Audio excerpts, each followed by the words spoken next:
PJK Masjid dan masyarakat kampung dikasih sekalian. Tidak lupa juga pada sahabat-sahabat saya yang mengiringi saya, yang bahagia Ustaz Haji Hamzah, Ustaz Imam Adnan dan seluruh saudara-saudara yang dikasih sekalian.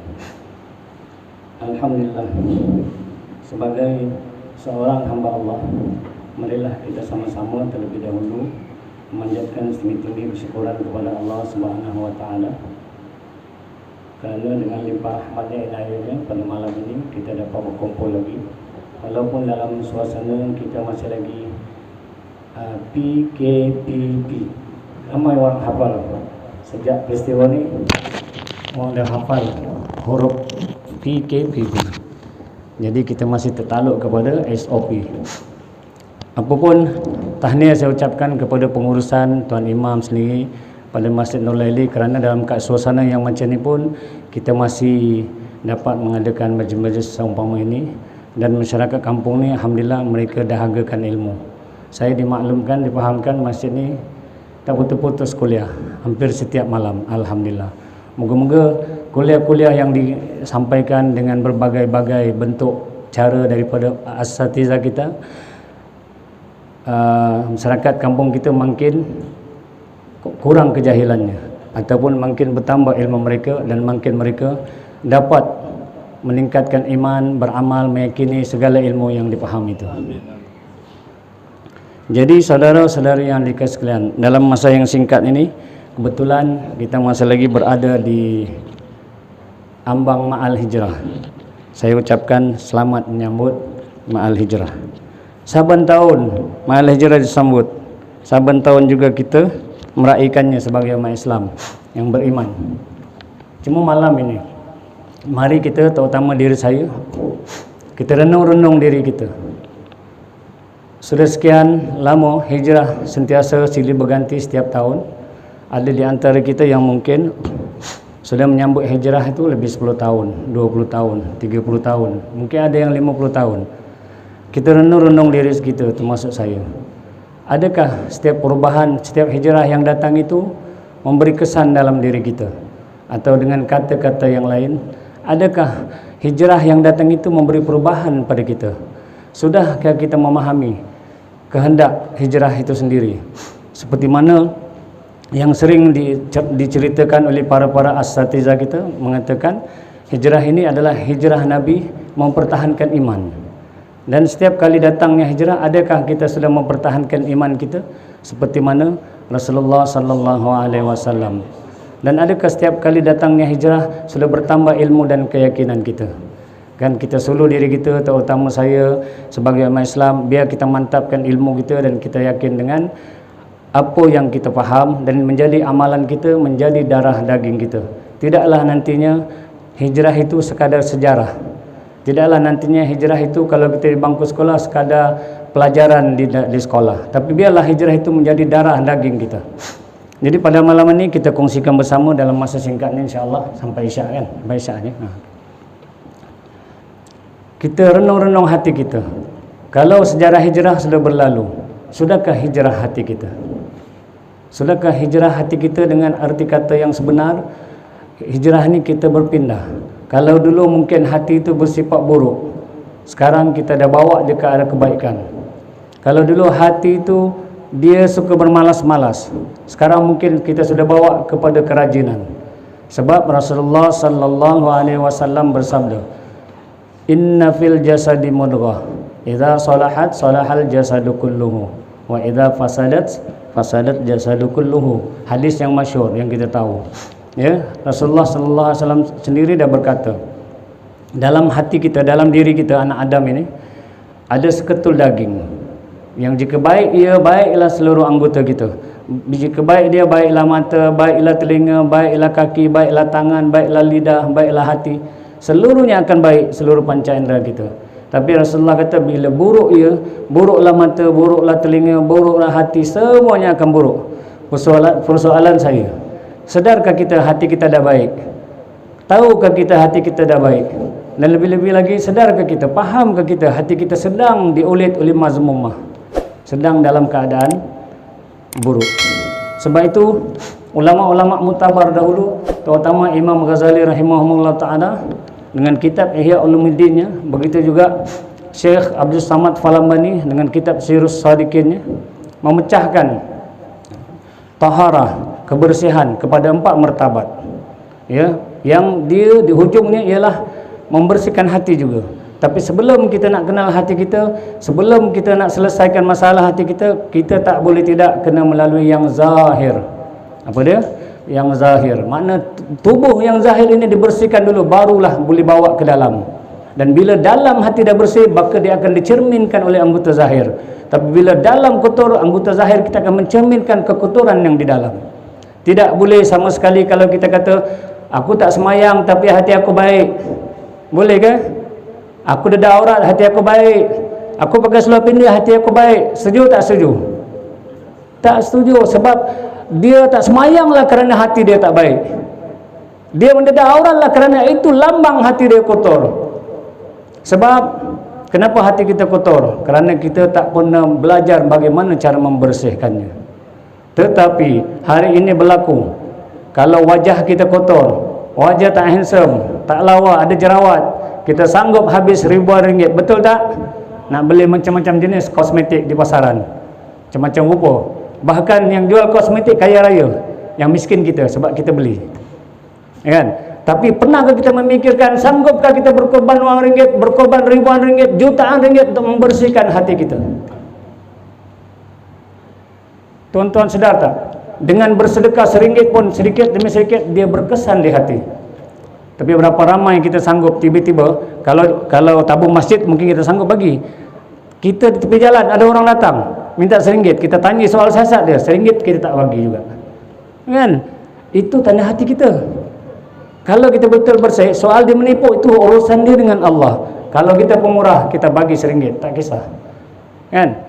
Tetapi kalau kita sedar dia memang kaki menipu dah 3-4 kali, itu jangan bagilah. Tapi sedarlah kita, kalau first time kita jumpa orang macam ni, kemungkinan Allah nak uji sejauh mana hati kita. Sebab Allah nak bagi lagi, selepas kita keluar sini Allah nak bagi lebih banyak daripada Allah, kan? Jadi malam ni mari kita renung-renung dalam masa singkat ni. Moga-moga Allah izinkan saya, dan moga-moga juga saudara-saudari yang mendengar ni boleh faham, boleh yakin. Sebab saya yakin semua faham ni, semua alim-alim ni tiap malam kuliah. Allah, saya tengok live, saya duduk KL pun boleh tengok Facebook Tuan Imam kita. Ini pun tengah live ni. Assalamualaikum bagi yang tengok live. Jadi saudara-saudari yang dikasihi sekalian, kalau kita nak hampir kepada Allah Subhanahu Wa Taala, kalau kita nak mengenal Allah, mau tidak mau kita kena lalui 4 martabat taharah. Saya cuba hurai secara ringkas, sebab kalau kita ini pengajian kitab sebenarnya dia berjilid. Tetapi biarlah kita rangkumkan, kita faham dalam masa yang singkat ni. Dan inilah hijrah kita. Maksudnya hijrah dalam diri. Kita tengok hijrah orang, hijrah dalam diri kita yang tak pernah hijrah, kan? Jadi taharah yang pertama, kata Syekh Abdul Samad Falambani dalam kitabnya, dia menghuraikan daripada Ihya Ulumuddin Imam Ghazali. Taharah yang pertama iaitu bersuci, membersihkan anggota zahir. Anggota zahir kita, yang zahir ni lah, daripada 2 perkara. Yang pertama daripada hadas. Dah belajar kan, ni fardu ain, siapa tak belajar ni dia berdosa. Bersuci daripada hadas. Hadas ada 2, besar dan kecil. Kemudian bersuci daripada najis. Najis ada berapa? Gagal. Najis ada 3 bahagian. Mutawasitah, mukaffafah, mughalladhah. Faham pun. Ini mesti belajar. Ada orang tahu, tapi orang tak faham bagaimana pelaksanaannya pula. Ada orang dah belajar sejak tadika sampai sekolah rendah, sekolah agama menengah, masuk NFC, sudah belajar, tetapi lama kelamaan dia sudah lebih kurang dalam bab taharah. Kerana kalau dia tak sungguh-sungguh seperti mana yang diajar oleh para ulama yang turun daripada Rasulullah sallallahu alaihi wasallam, kemungkinan taharah dia tak bersih. Malam ni saya nak sentuh sikit dia tentu, sebab kita nak terus lagi kita buka. Contoh, bila kita berhadas kecil, apa kita nak buat? Nak menyucikan hadas kecil. Takkan tak tahu kot, segan nak cakap je. Kita kena ambil wudu, betul tak? Suci, terangkatnya hadas kecil dengan berwudu, ambil air sembahyang. Terangkatnya hadas besar dengan mandi hadas besar, ataupun kalau khusus junub ni untuk mereka yang berkelamin, yang lain-lain tu datang haid, datang nifas sebagainya untuk orang perempuan. Maka senang cerita, hadas besar kena mandi, hadas kecil kena ambil uduk. Tetapi dalam uduk ada yang wajib dan ada yang sunat, betul kan? Sunat-sunat uduk di dalam mandi jadi wajib. Berapa rukun mandi? Ini ulang kaji, bukan saya nak test tuan, tidak. Semua orang saya yakin dah belajar lah. Cuma kita ulang kaji sebab kita nak hijrah ni. Jadi mula dari sini. Rukun mandi berapa? Bukan tak tahu kan? Lupa. Rukun mandi ada, setengah ulama kata ada 2, setengah ulama kata 3. Dua-dua boleh pakai. Sebab yang kata 2 itu ialah yang pertama niat. Innamal a'malu binniat, apapun dengan niat. Apa niat tuan-tuan datang ke masjid ni? Siapa niat datang ke masjid saja-saja tak dapat pahala. Mesti niat datang ke masjid kerana Allah nak menunaikan ibadah, nak dengar kuliah dapat pahala. Kalau saja kawan aku di masjid tu aku datanglah, rugi, tak ada apa. Sebab Allah nak nilai niat. Kena ingat, niatlah menyebabkan seseorang tu Allah masukkan ke syurga. Niat juga menyebabkan seseorang itu Allah campak ke neraka. Sebab itu dalam ajaran Islam, niat adalah benda yang pokok, yang terpenting. Kerana niat jugalah orang tu digelar munafik. Kerana niat jugalah orang tu digelar mukmin. Sikit je. Jadi malam ni nanti kita sentuh hati tu, hijrah hati. Jadi rukun mandi ada 3. 2 setengah kata ulama. Yang pertama niat, yang kedua meratakan air. Di mana had meratakan air itu? Anggota zahir diratakan air. Ini ulang kaji cerita ringkas, kita lanjut sikit. Kita kena faham. Kalau tak, mungkin ada di antara kita mak cakap, kita mungkin terlupa ke apa, 10 tahun 20 tahun dulu mandi kita sampai hari ni tak sah. Cuba bayangkan macam bagaimana ibadah kita, bagaimana solat kita, bagaimana zikir kita. Kalau kita tunaikan haji, bagaimana haji kita, bagaimana puasa kita. Sebab orang yang suci saja boleh menunaikan ibadah, dan itu saja yang diterima oleh Allah di sudut zahirnya berpahala. Tapi kalau anggota zahir mandi pun tak selesai, buatlah apa pun tetap tertolak. Kerana Allah itu suci, dia suka kepada kesucian. Jadi had anggota zahir mandi, seluruh tubuh kalau ada berlipat-lipat, dan segala rongga-rongga. Maaf saya bukan cakap benda lucah atau najis, tapi kita nak kena cerita segala rongga-rongga termasuk dubur kita. Bila tuan-tuan buang air besar, meneran sedikit, terkeluar, itu dianggap kata ulama anggota zahir. Ramai tak tahu ni. Habis macam mana sekarang moden, apa panggil mandi? Shower. Mandi berdiri. Apa hukum? Kena tak? Mak cakap dubur tu sampai air tak? Sah tak? Kalau ada di kalangan kita yang ni tak faham bahawa ni sedap, mak cakap, pertama perkara yang dia kena buat, dia kena taubat. Kedua, betulkan cara mandi dia. Moga-moga yang dulu tu Allah terima. Tu. Kemudian saya sebut tadi, yang sunat dalam wuduk adalah wajib ketika mandi. Apa antaranya? Memasukkan air ke hidung hukumnya sunat waktu ambil wuduk. Waktu mandi itu jadi wajib. Sebab ini had anggota zahir. Lubang telinga yang ada luar ni pun waktu wuduk sunat. Waktu mandi itu jadi wajib. Berapa ramai orang mandi tak gosok hidung dia?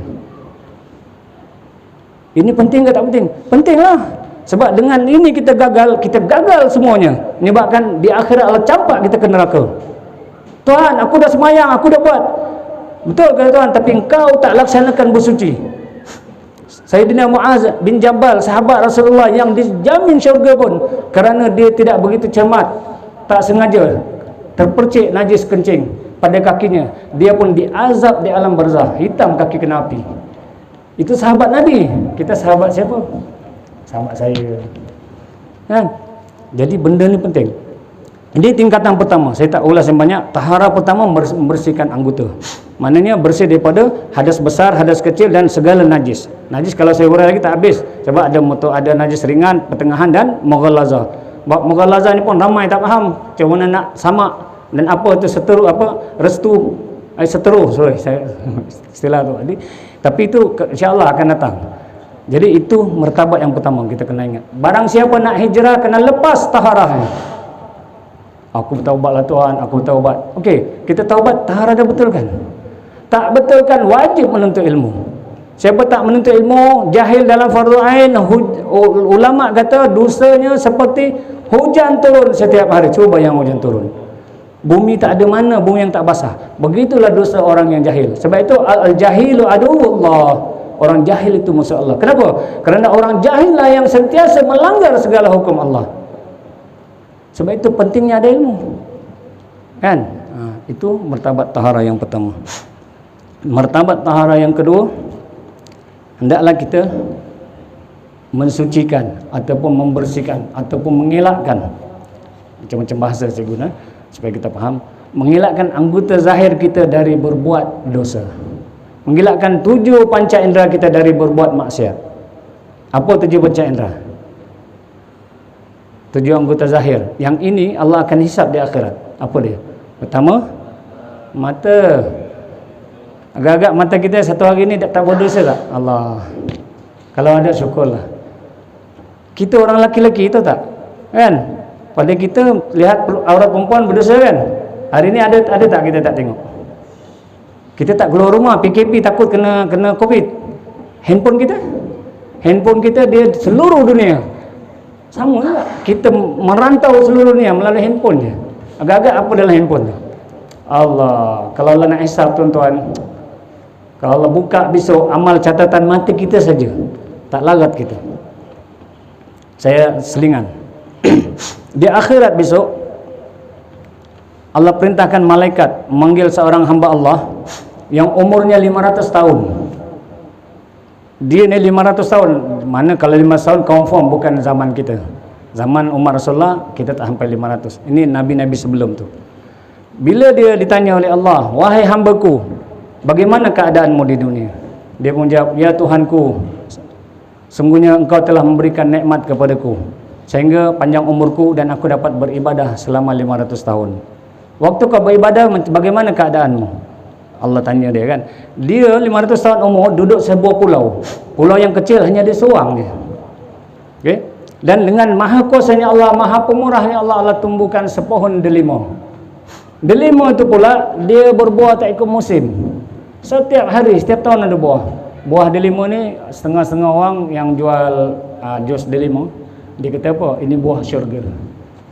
Saya ada kawan, saya gorong dia, Ustaz kalau pergi syurga lagi, tolong ambil tu saya buah delima.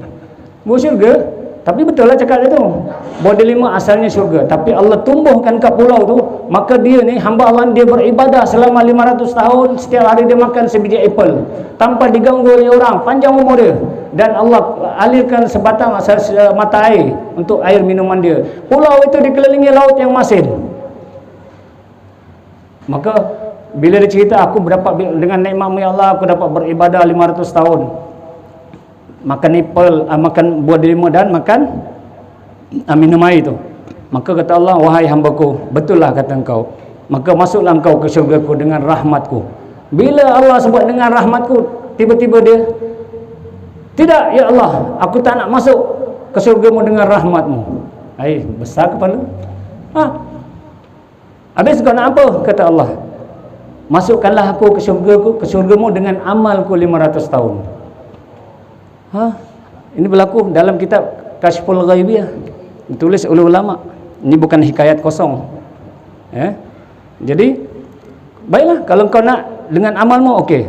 Wahai malaikatku, tadi kita cerita mata, itu sebab saya cerita ni. Ambil sebelah mata dia, kira mata dia dengan nikmat yang, kira mata yang nikmat aku bagi ni dengan amal dia, timbang. Letak mata sebelah kanan, timbang dacing tu, neraca, amal dia sebelah kiri. Bila letak mata, kan, mata jauh lebih berat, amal dia ringan saja. Wahai malaikatku, campak hambaku ini ke neraka kerana dia tidak mau masuk ke syurga dengan rahmatku. Akhirnya melulung menangislah dia, minta ampun dengan Allah. Allah ni maha pemurah. Setelah dia dihirit hampir ke neraka, wahai malaikatku, kerana dia insan sedap, masukkanlah ke syurga. Tuan-tuan, 500 tahun umur kita berapa? Kita sedar sejak bila? Kita datang masjid sejak bila? Cuba kita fikir-fikir. Kemudian kita rasa kita dah bertaubat. Bertaubat kita tu betul ke tidak? Kita faham ke syarat taubat? Kan? Kemudian tahara yang saya cerita ni kita selesai tak? Bila sebut tadi ada yang terkejut. Iya ke? Mandi kena masuk air lubang hidung, bersa. mandikan masa. Ada, terkejut dia. Tak apa. Allah Maha Pengampun, bertaubat. Jadi bersihkan terbaik yang kedua, bersihkan seluruh anggota zahir yang 7. Tadi mata, telinga. Mata kalau kita tak nak tengok boleh tutup. Siapa boleh tutup telinga? Bila telinga buat dosa, kadang-kadang dia sekali serentak dengan mulut. Betulkah? Betul? Sebab apa? Istilah zaman sekarang, membawang. Orang lelaki pun faham, walaupun tak duduk dapur. Membawang dia. Bila membawang, apa yang dengar? Telinga. Mana mulut berusaha serentak dengan telinga. Nampak kan? Jadi kena bersihkan segala panca indera yang 7 daripada dosa. Allah, hidup kita akhir zaman susah. Itu belum cerita tangan, belum cerita kaki. Mak cakap belum cerita kemaluan, belum cerita perut. Perut pun dianggap panca indera. Apa benda semua sumbat. Halal, haram, subhat kita tak ambil kira. Kan? Kenapa? Bukan saya kata tuan-tuan lah, orang lain dulu. Sebab kita tak ada ilmu. Kita tak perasan, ini halal ke, ini haram ke, ini syubhat ke? Ini riba ke? Ini rasuah ke? Panjang pula cerita. Kena ceramah satu bab rasuah, kena panggil SPRM. Kan? Nampak? Ini martabat yang kedua. Martabat yang kedua, menyucikan seluruh anggota zahir daripada dosa dan maksiat. Maksiat keliling kita. Sebelum tidur sempat lagi. Sempat buat apa? Handphone ada. Kan? Kadang-kadang kalau yang dah kahwin ni, bang malam-malam cerah berseri muka. Kena cahaya handphone. Padam, lampu dah padam, tapi suami tengah tengok WhatsApp lagi. Cahaya muka kata. Kan? Sebelum tidur pun sempat buat dosa. Sepatutnya sebelum tidur, waktu itulah kita kena istighfar, waktu itu kita kena baca syahadah dan tak boleh bercakap lagi. Syekh saya kata, guru saya kata, kalau kau nak mati baik dalam tidur, sebelum kau tidur hendaklah kau istighfar sungguh-sungguh, kemudian mengucap 2 kalimah syahadat 3 kali, istighfar 3 kali. Sebab lepas tu jangan cakap. Siapa bercakap lagi terbatal, ulang balik. Sebab semoga itu diterima Allah ketika tidur. Kalau sampai ajal, mati dalam keadaan diridai Allah, husnul khatimah. Senang je. Tapi apa yang kita buat? Pegang handphone sampai terlena, terlepas handphone tu. Betul ke betul? Macam biasa je pengalaman. Kan? Kita hijrah, ubah sikap ni. Tapi kalau tuan-tuan live dengan ceramah sampai tidur, itu bagus. Sebab ilmu tu nanti jadi mimpi. Oh, ustaz tu ajar, itu tak apa. Tapi yang nanti mimpi benda lain, kan? Susah jaga ni. Tapi saya pun ingatkan sama kita. Yang martabat kedua, tahara, sucikan seluruh anggota zahir kita daripada dosa dan maksiat.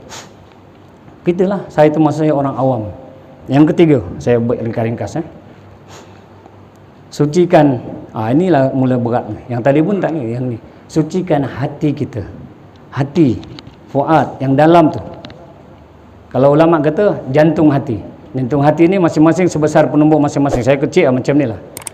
Ini kata Rasulullah, di dalam hati kamu, di situ ada, di tengahnya ada darah hitam, di sebelah kirinya tempat iblis dan syaitan, sebelah kanannya tempat iman dan malaikat. Maka di dalam itu selalu berlaku peperangan antara malaikat, antara iman, syaitan dan hawa nafsu. Kalau kita tidak ada amal, tidak ada guru, tidak mengaji ilmu, maka syaitan akan menang. Tapi kalau kita rajin beramal, ada guru, ada ilmu, insya-Allah malaikat dan iman kita akan menang. Maka tahara yang ketiga, bersihkan hati daripada segala sifat mazmumah. Kita dah biasa dengar ada mazmumah sifat keji kan? Apa dia? Riak, ujub, takbur, sombong, kedekut, pemarah, yang 10 tu. Kita dah biasa dah, kuat makan, kuat tidur, gila pangkat, gila semua sifat mazmumah. Tapi persoalannya, sudahkah kita bersihkan itu? Saya tanya lagi, saya suka interaksi dengan tuan-tuan, jangan marah.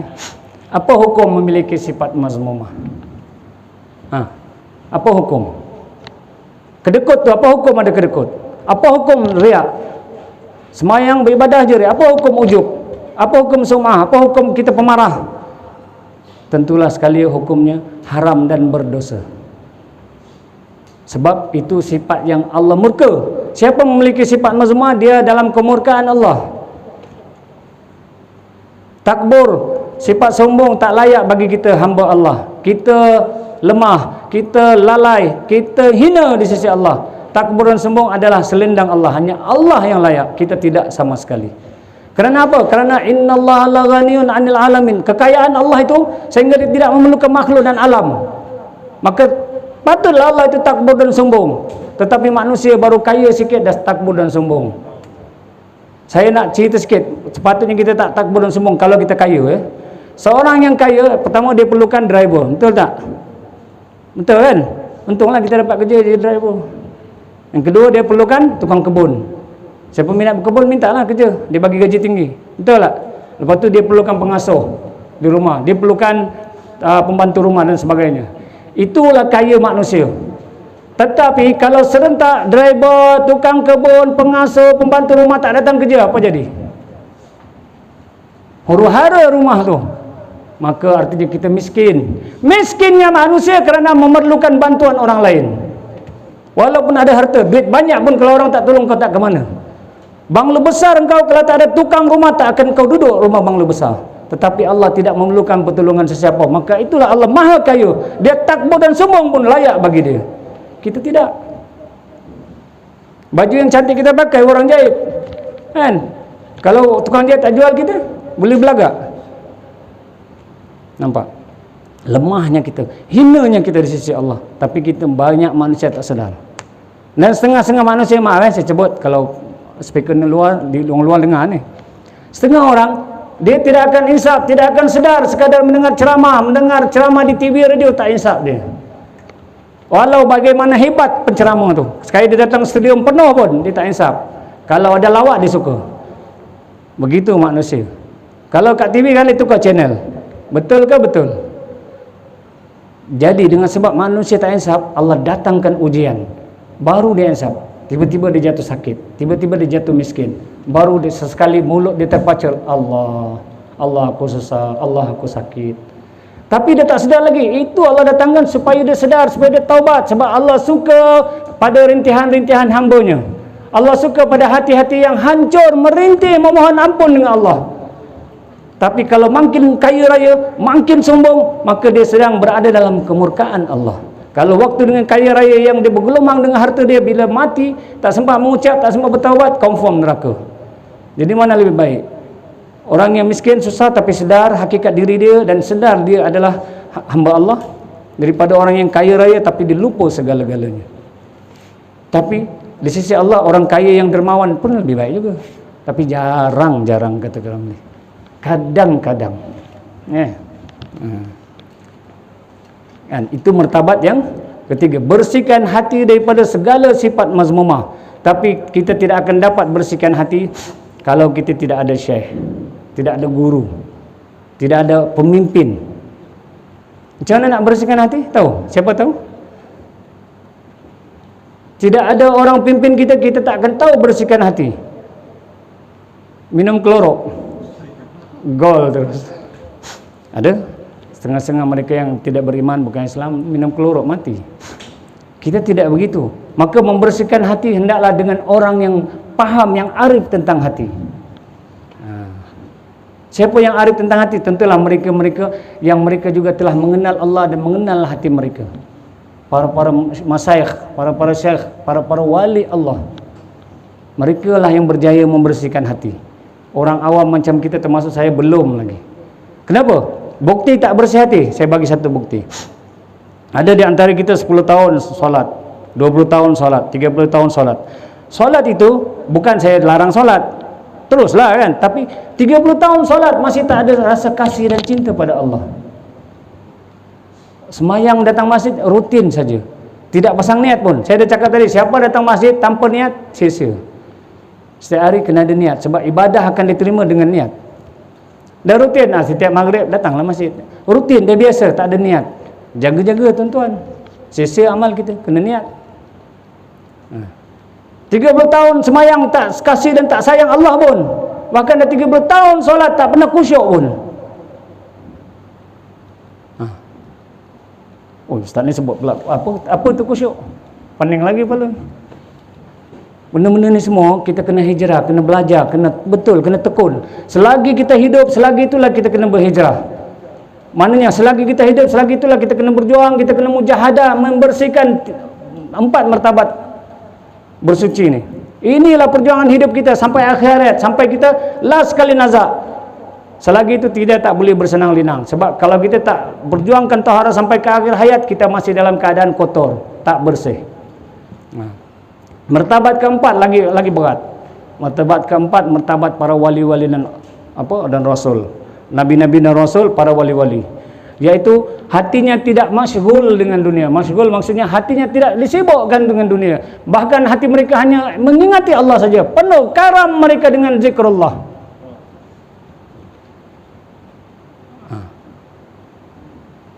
Jadi kalau kita nak bersihkan hati kita, golongan mereka lah yang boleh mendidik kita.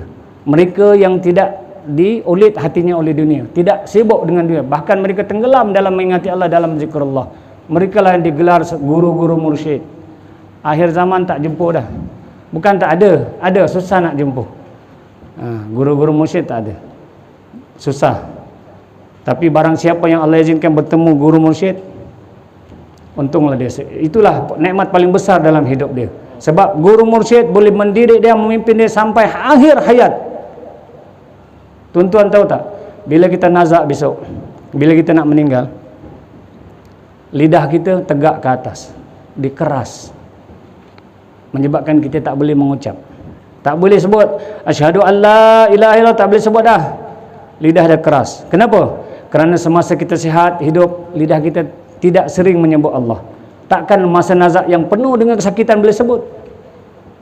Waktu kita sihat kita lupa, kita tak ingat bahawa hidup kita ni Allah ya. Allah yang bagi kita hidup. Hati kita pun milik Allah. Mata berkedip milik Allah. Boleh tidur malam milik Allah. Lupa. Bila nak mati baru nak sebut.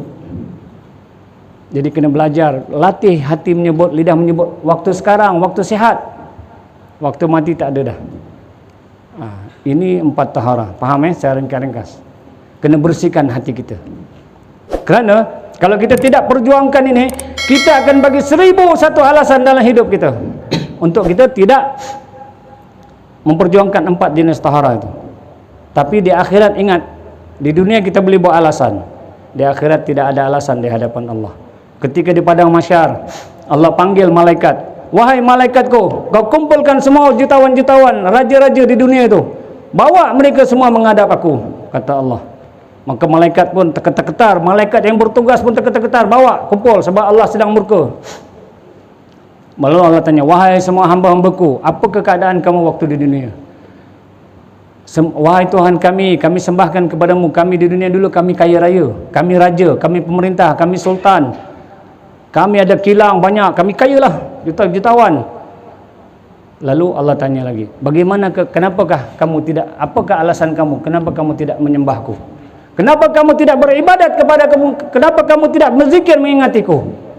Semua mereka pun bagi alasan, wahai Tuhanku, bukankah kerana kekayaan kami telah lalai sehingga kami lupa mengingatimu, lupa menyembahmu, lupa beribadah kepadamu.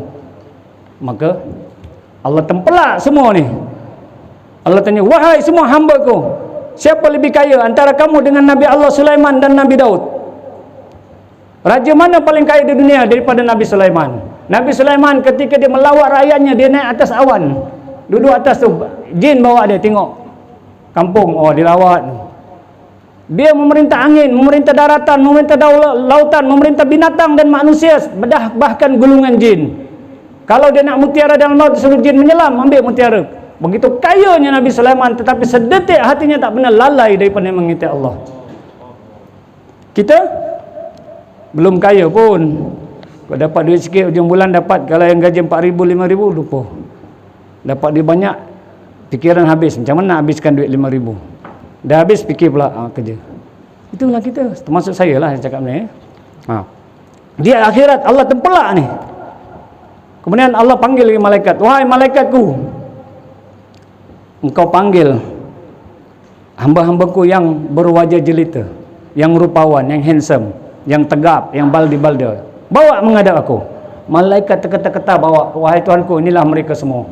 Allah tanya mereka, wahai hambaku, Kenapakah kamu tidak mau beribadat kepadaku? Kenapakah kamu tidak menyembahku, tidak mau berzikir kepadaku?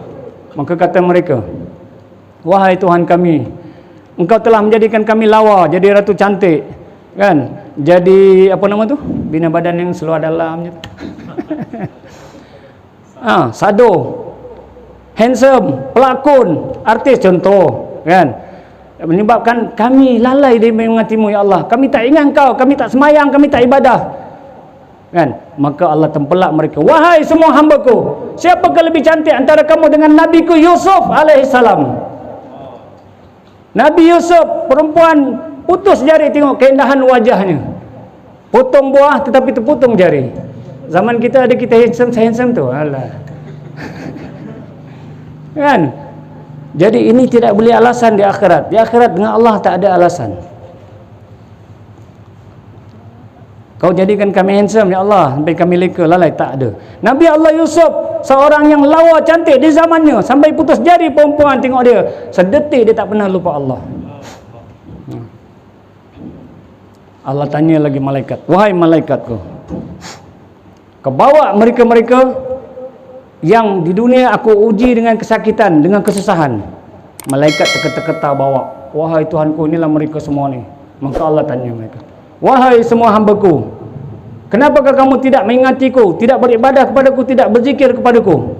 Semua yang sakit-sakit yang pernah di dunia itu, mereka cakap, wahai Tuhan kami, kerana ketika kami di dunia dulu, Kau telah jadikan kami semua sakit, kami semua susah, miskin, dahlah sakit, tak ada duit beli ubat. Sebab itu kami tak dapat menyembahmu. Kami susah, kami sakit, kami lalai. Sebab dengan kesakitan kami sentiasa sakit. Allah tempelak lagi, wahai hambaku semua, adakah kamu lebih sakit, lebih aku uji daripada Nabiku Ayub alaihissalam? Nabi Ayub alaihissalam, tuan-tuan yang dikasih sekalian, dia sakit selama 12 tahun. Kita pernah sakit 12 tahun? Jarang lah, mungkin ada tapi jarang, tak jumpa. Kalau kita sakit 12 tahun dah mati dah. Nabi Allah Ayub sakit 12 tahun, penyakitnya pula luar biasa. Semua tubuhnya dimakan ulat. Sehingga bila dia nak beribadah, punya baiknya Nabi Ayub, dia tanggalkan ulat di tangannya, lepas tu dia bersuci dulu. Dah habis bersuci, dia ambil balik ulat, letak balik tangan, lepas tu dia semayang. Lepas tu dalam semayang dia berdoa, ya Allah, ya Tuhanku, aku reda dengan semua penyakit yang kau bagi, cuma aku mohon ya Allah, kalau boleh, dua benda janganlah sakitkan dalam diriku. Pertama, hatiku aku nak gunakan padamu untuk mengingatimu ya Allah. Yang kedua, lidahku janganlah dimakan ulat ya Allah, kerana aku nak gunakan lidahku untuk berzikir mengingatimu. Dia terbaring tuan-tuan, ditinggalkan oleh pengikut-pengikutnya, ditinggalkan oleh anak-anaknya. Akhir sekali 12 tahun namanya, akhirnya isteri dia pun meninggalkan dia. Tinggallah dia kesorangan terbaring dengan ulat. Sehinggalah Allah wahyukan kepadanya supaya dia mengambil sejenis daun untuk jadikan ubat, sembuhkan penyakitnya. Ada kita sakit macam tu, boleh kita bagi alasan pada Tuhan kita sakit sebab kita tak ibadah? Malu kita depan Allah SWT. Ketika depan Allah kita tak boleh buat apa dah. Allah tempelak kita. Kalau kita lebih sakit pada Ayub lagi sakit pada kita, dia pun masih ingat Allah, tanpa sedetik dia tak lupa. Sehingga dia doa jangan sampai hati dan lidah dia sakit, supaya boleh berzikir dan mengingati Allah. Kemudian Allah perintahkan lagi malaikat, wahai malaikatmu, kau panggillah golongan-golongan hambaku yang mereka ini miskin, papa kedana di dunia, bawa mereka menghadapku. Maka datanglah hamba-hamba yang miskin ni, ramai. Malaikat yang bawa tu berketa-keta, sebab Allah yang maha hebat, Allah yang maha perkasa itu sedang memerintah ketika itu, sedang perhitungan. Maka Allah pun tanya kepada hamba-hambanya miskin, wahai hambaku yang miskin, yang aku jadikan kamu di dunia miskin, kenapa kamu tidak menyembah aku? Kenapa kamu tidak beribadah kepadaku? Kenapa kamu lupa kepadaku? Maka menjawablah semua hamba-hamba yang miskin, kerana ya Allah, kau jadikan kami miskin, papa kedana, sehingga kami asyik cari duit, cari makan je sebab kami miskin, kami lupa beribadah kepadamu. Maka Allah tempelak lagi mereka, wahai semua hambaku, adakah kamu lebih miskin daripada Nabi Allah Isa alaihissalam? Tuan-tuan, Nabi Allah Isa alaihissalam dilahirkan di hutan oleh Siti Maryam ibunya. Kerana Siti Maryam, kita tahu sejarahnya, dia mengandung tanpa ada disentuh oleh lelaki. Sebab itu Nabi Allah Isa alaihissalam digelar Ruhullah. Azan kita azan dulu ke? Habislah sikit lagi. Okay. Jadi kan kemiskinan Isa ni, Nabi Allah Isa, Dia seumur hidup dia selama 20 tahun dia hanya ada sehelai jubah. Kita berapa baju kita? Baju remaja lain, baju dewasa lain, baju dah tua sikit lain. Semua simpan, kenangan katanya. Nabi Allah Isa sehelai jubah. Kemudian dia hanya ada satu sikat untuk sikat rambut dan janggutnya. Kemudian dia ada satu bekas air, sekendi bekas air ataupun bekas air lah botol yang dia bawa ke Hulu Kehli selama 20 tahun. Dan dia dilahirkan di hutan tanpa pakaian. Sebab ibu dia dihalau oleh kaum dia kerana dianggap ibu dia ibu yang jahat, pelacur dan sebagainya hingga melahirkan Nabi Allah Isa. Sejarahnya terlalu, kalau kita baca Nabi Siti Maryam ni terlalu sedih. Dia seorang wanita tapi jiwa dia kuat sehingga dia membesarkan Nabi Isa di dalam hutan. Tetapi dengan mukjizat Nabi Allah Isa dan Maryam sendiri seorang wanita solehah, tidak ada binatang buas yang berani mengganggu mereka. Sehingga matilah Siti Maryam meninggal dalam keadaan sujud. Ketika Nabi Allah Isa sedang sibuk mencari buah-buahan makan kepada ibunya Siti Maryam, bila dia boleh lari kegembiraan membawa buah, bila dia lihat ibu dia sedang sujud, dia biarkan. Rupanya dia menunggu begitu lama. Bila dia tengok, maka dia perhatikan dekat-dekat, fahamlah dia bahawa ibunya Siti Maryam telah meninggal dunia. Maka menangislah Nabi Allah Isa alaihissalam. Kerana tak ada siapa lagi tempat dia. Ada kemiskinan kita sampai macam tu. Sehingga lepas itu barulah Nabi Allah Isa keluar, diangkat menjadi Rasul, berdakwah kepada umatnya, ditolak oleh umatnya. Sehingga pula dituduh pula dia disalib, mengatakan 3 in 1. Dialah Tuhan, dialah anak Tuhan. Begitu sekali ujian pada Nabi Allah Isa alaihissalam, kemiskinannya. Maka Allah tanya, wahai hamba-Ku semua, adakah kamu semiskin Nabi Isa sehingga kamu lalai mengingatiku? Sedangkan Nabi Isa alaihissalam tak pernah lupa kepadaku walau sedetik. Jadi kita renung-renunglah hijrah kita, hati kita, lalu 4 tahara ni. Kalau kita tak jumpa, tuan-tuan pergi baca dalam kitab Sirus Salikin. Nama kitab tu Sirus Salikin, karangan Syekh Abdul Samad Falambani. Kalau tuan-tuan boleh faham, baca. Kalau tak, biarlah berguru, talaki, muwajjahah, lafzi bil lafzi, dengan guru yang benar. Jadi permulaan kepada hijrah kita tak ada lain, carilah guru yang benar yang boleh pimpin kita sampai ke akhirat. Kerana Lee Chong Wei kenal, tak pernah jadi pemain dunia kalau dia tak ada guru. Dia ada mursyid dia, siapa? Misbun. Selepas tu baru Misbun serah dia pada orang lain. Ronaldo, pemain bola sepak, kenal? Siapa tak kenal bohong. Dia tak akan jadi pemain bola terkenal kalau tak ada jurulatih yang hebat mendidik dia. Jadi tuan-tuan, kalau tuan-tuan nak jadi seorang hamba Allah yang hebat, yang kenal Allah, kena cari seorang guru, seorang mursyid yang juga kenal Allah. Kalau tidak, hidup kita sampai akan sia-sia. Guru mursyid dia boleh syafaatkan kita saat kita nazak. Tadi saya kata bila kita nak mati, lidah kita keras kerana iblis bertinggi atas lidah, tak boleh mengucap. Melainkan kalau ada guru mursyid saat nazak, dia boleh bantu dengan izin Allah, dengan karamah dia, insya-Allah mati husnul khatimah. Itu saja dari saya. Sekian, ampun maaf. Assalamualaikum warahmatullahi taala wabarakatuh.